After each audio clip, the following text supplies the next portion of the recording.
I don't want us to disrespect the sanctity of marriage by, for me personally, doing it just for the sake of doing it. I want to do it and have meaning for doing it. And so that's just kind of another thing about marriage that, you know, maybe I don't get the why right now, but I respect it enough again for other people that do it. And the fact that I don't want to do something so sacred without understanding the meaning of it. I just don't want to disrespect the institution. Welcome to Real Love, Real Stories TV and podcast. This is Kanu and I'm the host. This is the place to be to hear love stories. So thanks for tuning in. In today's episode, I do have a guest and she will come in a little later. But first, I wanted to talk about this post that I put on Facebook, which relates to the topic that my guest and I will be talking about. So I posted, Oprah and Stedman are life partners.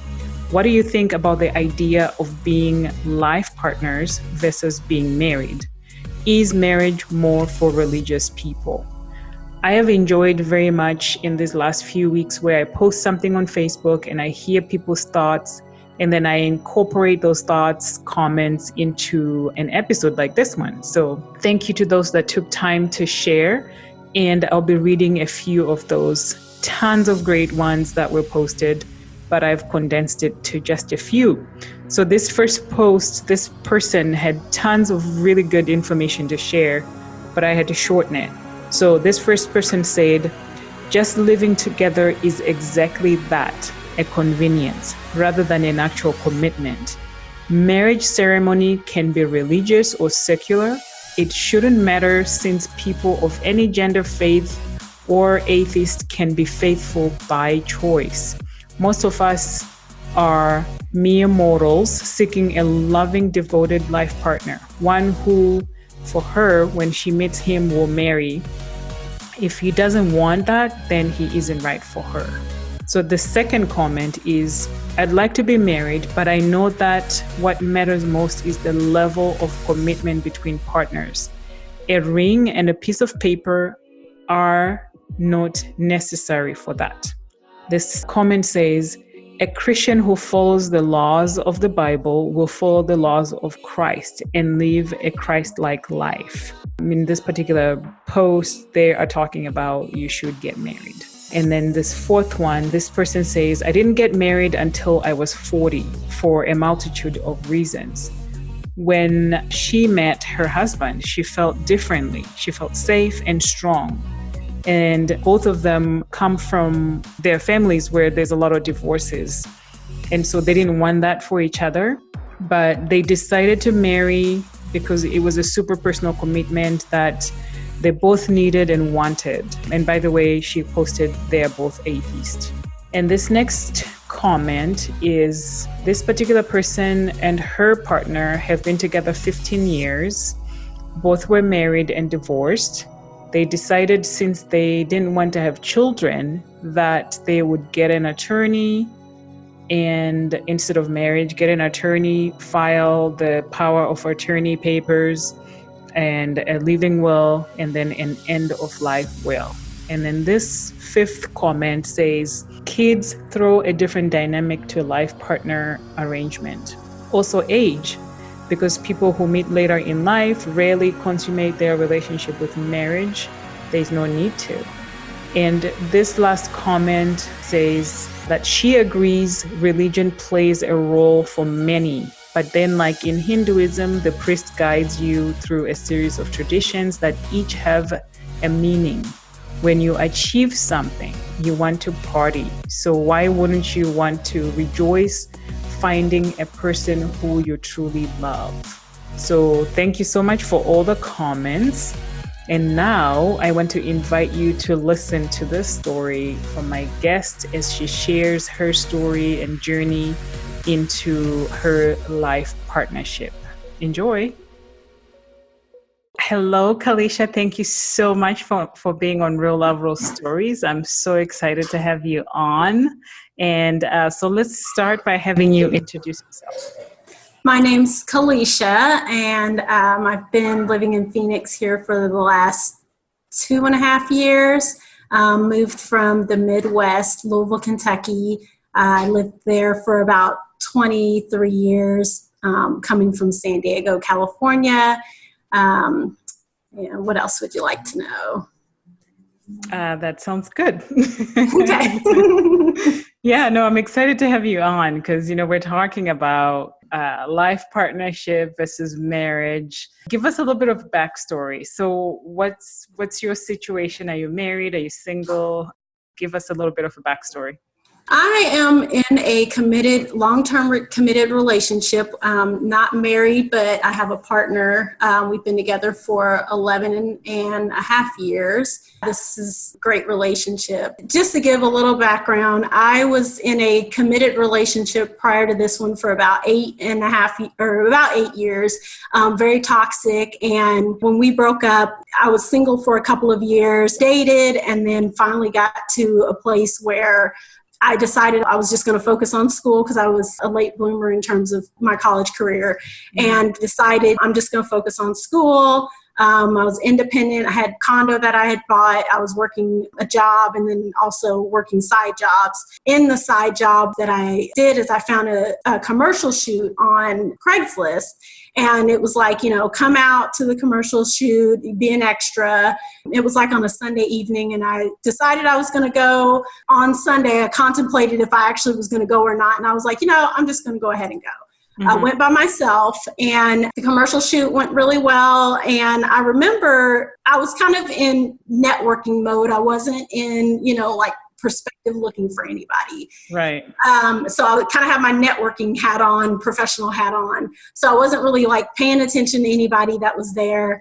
And I remember there was we had a break in the shoot. And I remember there was an L-shaped couch. And where I was standing, there was a light, kind of like the light that I have right now, that was kind of beaming in my face. Mm. And I was like, okay, I need to move from where I'm standing and go sit down where this light's not beaming right in my face. And I did notice that there was a couple people sitting on one end and there was a gentleman on the other end. Mm-hmm. And so I kind of sat near the gentleman and we started chatting, or he struck up conversation, actually. We started chatting and learned that we had a lot of things in common. He happened to be the friend of the guy that put the whole shoot together. Oh, nice. So what I learned was, at the time, I had just started going to the college that was not in my city, but it was in a neighboring city. Uh-huh. And I had just started there probably a month or two before that, and learned from him that he was just graduated with a journalism degree from that school, which is very rare to find anybody in our city that went to that school, let alone journalism, because that was even more rare. So things like that were piquing my interest. There were some other things that we had in common as well. And still at that point, I wasn't registering that he was interested. I was just kind of getting to know him and okay, he's, pretty cool person. And then he asked me, do I date? And that's when I was like, oh. And it kind of was like a switch from my networking, not looking at him as a potential person to date. And when he said that, it kind of was like a switch went off, and I looked at him okay, he's actually kind of attractive.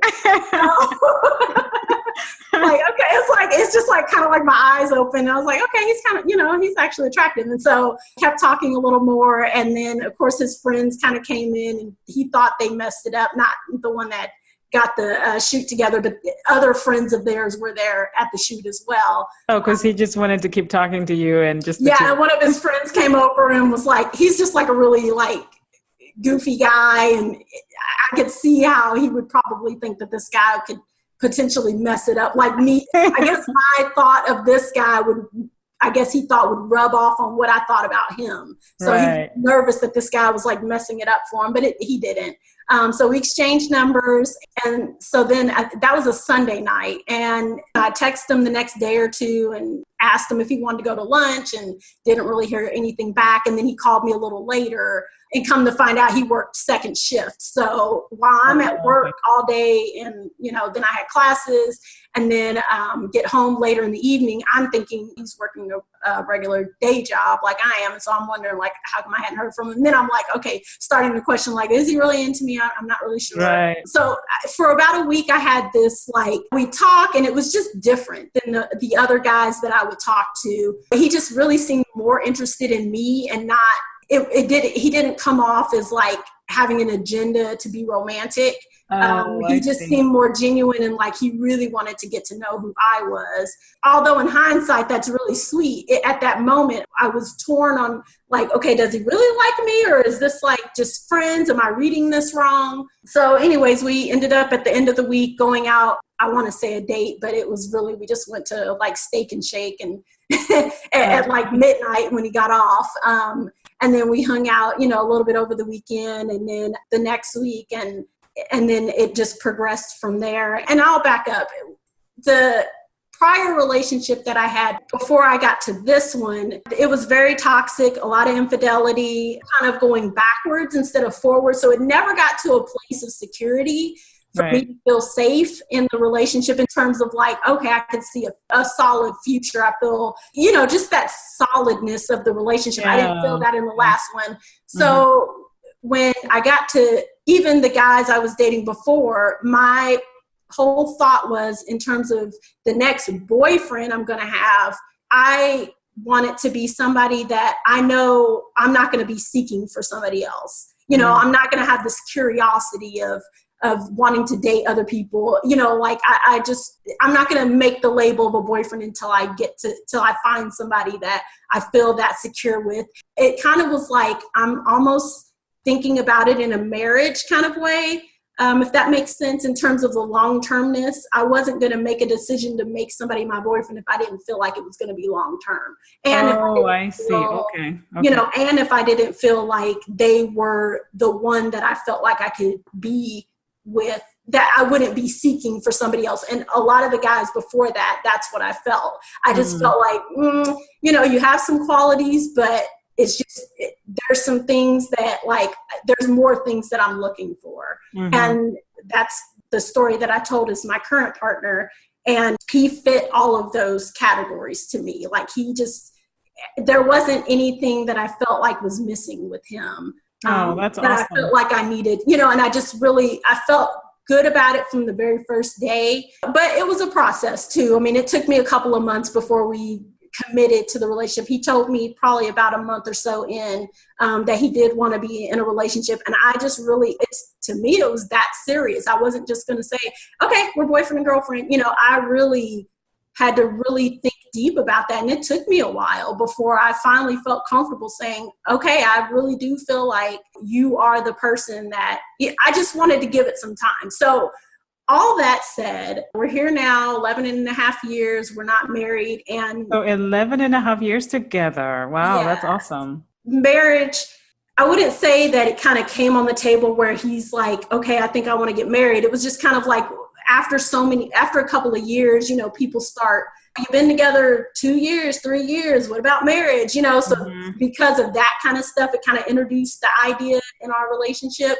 And at that point, I just felt like, I already kind of did get married, in the sense of like, I wasn't going to get in this relationship unless I felt totally like committed. It was going to be long term. Exactly. Yeah. So to me, that was my marriage decision. And so at a couple of years in, I didn't really feel like that it made sense to get married, because I've already kind of felt that in my heart. But then even as a little bit more time went on, I really started to think about, for him, he's Catholic, and that's a sacrament he would like to fulfill. And I would like to fulfill that with him, or, help him fulfill that. But at the same time, I really started digging deep and asking, like, really the why of marriage. That's a huge commitment. And from then on, I started doing and seeking what the purpose really is. I didn't grow up religious. He's Catholic.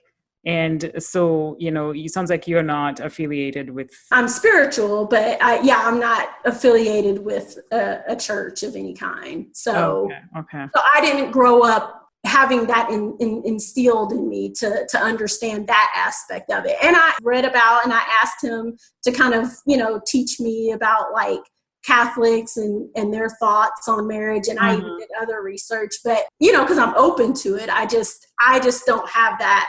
I didn't have that instilled in me growing up. And another piece that I didn't, in terms of growing up, my parents were married when I was young and didn't divorce until I was 14. But even then, it's not that I looked at them and said, oh, I want to be married when I get older. I just saw myself as an independent person that, no kids, no husband. And so I didn't bring that into my adulthood, trying to fulfill this goal from childhood that I need to get married. So that was another reason why it's like, okay, I kind of need to really sit back and like understand. I don't have these things that are instilling that in me. So I just felt like I just really needed to understand what is it for me that I need to do that for. Right. I like that. So you're sort of answering some of the questions that I had. So it's great. So the kids thing, so no kids then. We've made a conscious decision not to have kids, not to have kids, okay. And then my other question that I had was, your family system. You said your mom and dad were married for a number of years. Mm-hmm. And then, so what about the other family members? Is marriage like a thing in your side of the family? Growing up in San Diego, I grew up in San Diego, and it was just literally me, my mom, and my dad, because my dad was in the Navy. So I was disconnected from a lot of my family. Mm-hmm. I can make assumptions, and I feel like I know about some of them, but I also didn't have that either to look at, to see other family members. It was literally kind of like us in our own little silo out there. Mm-hmm. So I didn't have that influence either. I think it's a mix in my family. I think there were some long-term relationships, like decade-long relationships that weren't marriage. There were some marriages, and then there were some that never got married. So I think it's all across the board in my family. Oh, okay. So was there any convincing to your partner to get to this point where you're life partners with him? Like, was marriage on his mind? Did he think he would get married at some point? Yeah, he thought when he was younger, because he was Catholic, it was just kind of like he thought he would be married and have kids, just because that's kind of like, just if he figured that was the steps of life, like that's what you do, get married, you have kids. But it wasn't until I really questioned and asked, and, we have these long, deep conversations, that he started to say, yeah, you're right. Why do we do it? He said, and he understands it from the Catholic perspective, but if you remove that, he says it's kind of like opened his eyes a little bit too. So, Yeah, that's awesome. So what about like family pressure? I mean, I know you touched on that a little bit. Your friends, family still asking, when are you getting married? How I know from my family perspective, people want to know, like, when is it coming? What's 11 years later? Are they still asking? They don't ask now. I think it's because enough times went by that they see, that we're committed, but they see that it's not, and then I've expressed to them. But yeah, there have been times where members of the family or friends or whoever have asked. I'm not sure about on his side, but with my family, there have been a couple of people that ask, and and I just pretty much put it out there to them that I have this question. And when I probe them about the ones that had been married, that ask me, and I probe them about why did they get married, they tell me I don't know. So it's like, that shows me that they didn't really put much thought into it. It was kind of like they probably were conditioned to do it. And then for people to come and question me about, why I don't want to do it. And then when I ask them, well, why did you do it? They can't give me an answer. So I would assume then that being life partners and you have made a commitment to each other, that long-term commitment. So then stop me if I'm asking too many personal questions. Do you buy a house together? Do you file taxes together? Do you do all those things that married people do? I think everybody can do things differently and do things the way that they feel like will make sense for their relationship. Mm-hmm. For our relationship, it's best that I feel like it's best to have everything separate. So we don't share things. And that's another reason why I don't want, like, I don't feel like, from what I've researched in terms of why people get married or what the point of marriage is, you're sharing assets, you're having, building a family together. We're not doing any of those things. We're not. Made a conscious decision not to do that. We made a conscious not to have children. We made a conscious decision not to, combine bank accounts, buy property together. But with that caveat, if we, and then in terms of like doing, like, if we were to be married and one of us were to pass away and then automatically having the rights to everything, you can create a will and write up stuff. You can create healthcare directives and have that done. There's things you can get around doing if you're not married. Yeah. So. Yeah, I actually, in preparation for this, I had looked at a website where, this lawyer was talking about the same things about, there are different steps that you can take to put things in place, to support each other and protect each other. And like you said, in the unfortunate case of somebody passing away or something, or I didn't know that was something you could do. So that was good for me to learn. Yeah. So I've definitely got all of my paperwork. Yeah, no, that's great. So I'm also excited to hear. I know you've been doing some research. I would love to hear. First of all, can you tell the audience what you're working on? What are you researching, and what have you learned so far? Yeah. So in my quest for trying to learn about marriage, I instead of just having this question, I really kind of did some research in terms of reading various books about the history of marriage, reading different religious, just kind of understanding like what their reasons for, marriage, just really quick hit type things, asking people. So doing that as well. And then I most recently did a survey, and the idea came from, I'm on a bunch of different groups on social media. And one of the groups I followed, somebody was doing a marriage survey for their psychology class. And I said, that would be a really interesting thing to do, because then I can ask a bunch of questions and put it out there and then get a response back. So I did that earlier this year and put that out to different groups, modeled a lot of the questions off of the one that the person in the group that I saw her survey, and then of course adapted and put some other questions in there and put that out, and got about 200 responses back. That's a pretty good number. Yeah, I was really impressed. I was going for 100 and I got 200. So that's awesome. And it was an anonymous survey, very lengthy, and I kind of segmented it where if you're married, there were questions they were kind of the same, but there were questions directed towards people who are married or who have been married versus people who have never been married. So I kind of wanted to see what the ideals were, what the expectations were, thoughts were about marriage. And the way to do that was to segment them by the two different groups, which was interesting because there were two different, you could see some similarities, but then you could see some differences, and you could tell the differences between the people who are and have been married versus the people who haven't. Right. So are you able to, for the 200 that you got, do you know what number were, married and not married? It was about half and half. Oh. It was the people who were married and had been married and or divorced. It might have been a little bit more versus the ones who were single, or not married. So it was a good, pretty much half and half. Oh, okay, that's good. That's good number. I mean, good numbers to compare. Yeah. So, what have you discovered so far?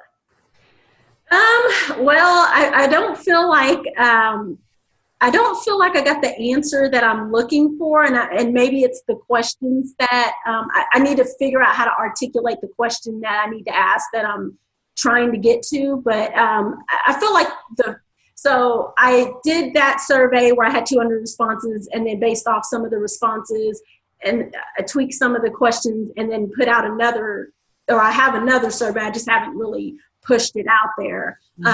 So I have a few responses on that. But yeah, with the first one, I mean, it was interesting because, some people really go in depth. Some people are really thoughtful. And then other people it's just kind of like they're doing it because that's what they feel like they're supposed to do. That's kind of what I gleaned from the results. Overall, people are doing it for, companionship, love, security. And I just don't feel like I've gotten the answer. I haven't gotten to the answer. It's getting there, but I haven't gotten the answer that I'm seeking. But do you know what you're seeking then, or are you just the why? Okay.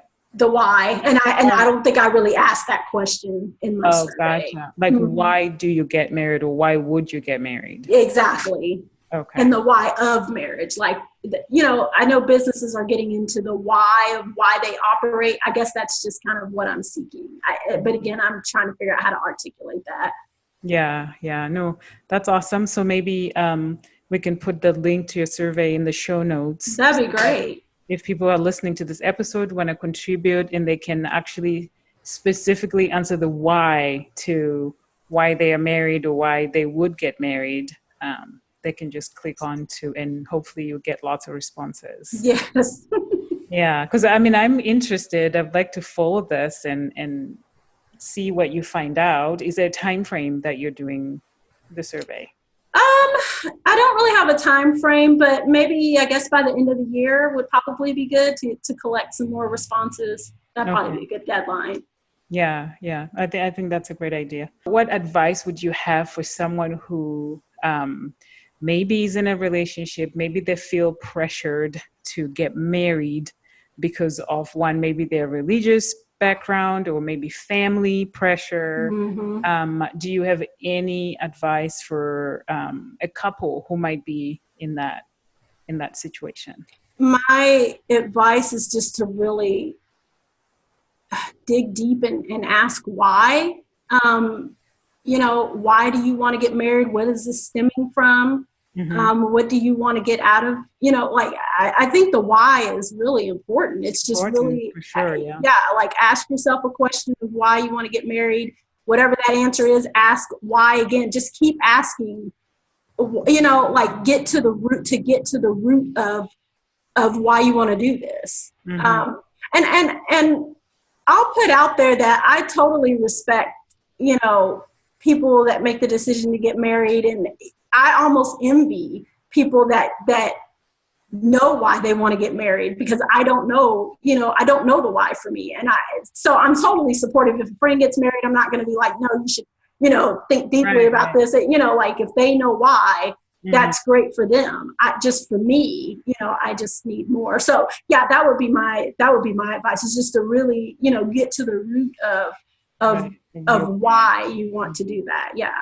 I want to thank you for being a guest on my show and discussing this topic that actually, I had been thinking about for a while. And having to talk to you, you're in a life partnership relationship with your partner. Yes. Yeah, it's nice to hear it from somebody who's living it and talk about what that looks like. So thank you so much for being on Real Love, Real Story. Thank you. I appreciate this opportunity. Thank you so much for listening, and all the way to the end. I am genuinely so grateful. So now you can continue to show your support in a few different ways. The first one is, if you can think of someone who might benefit from this episode, please send it to them. And the second thing is, we all are on social media, Facebook, Instagram, and the like. So please share this episode And I love it when people tag me to their posts. And 3, head over to iTunes. You can leave a review and you can rate this episode. All your feedback is very helpful and it helps this podcast get visible so others can listen to all these great stories. Thank you so much. Till next time.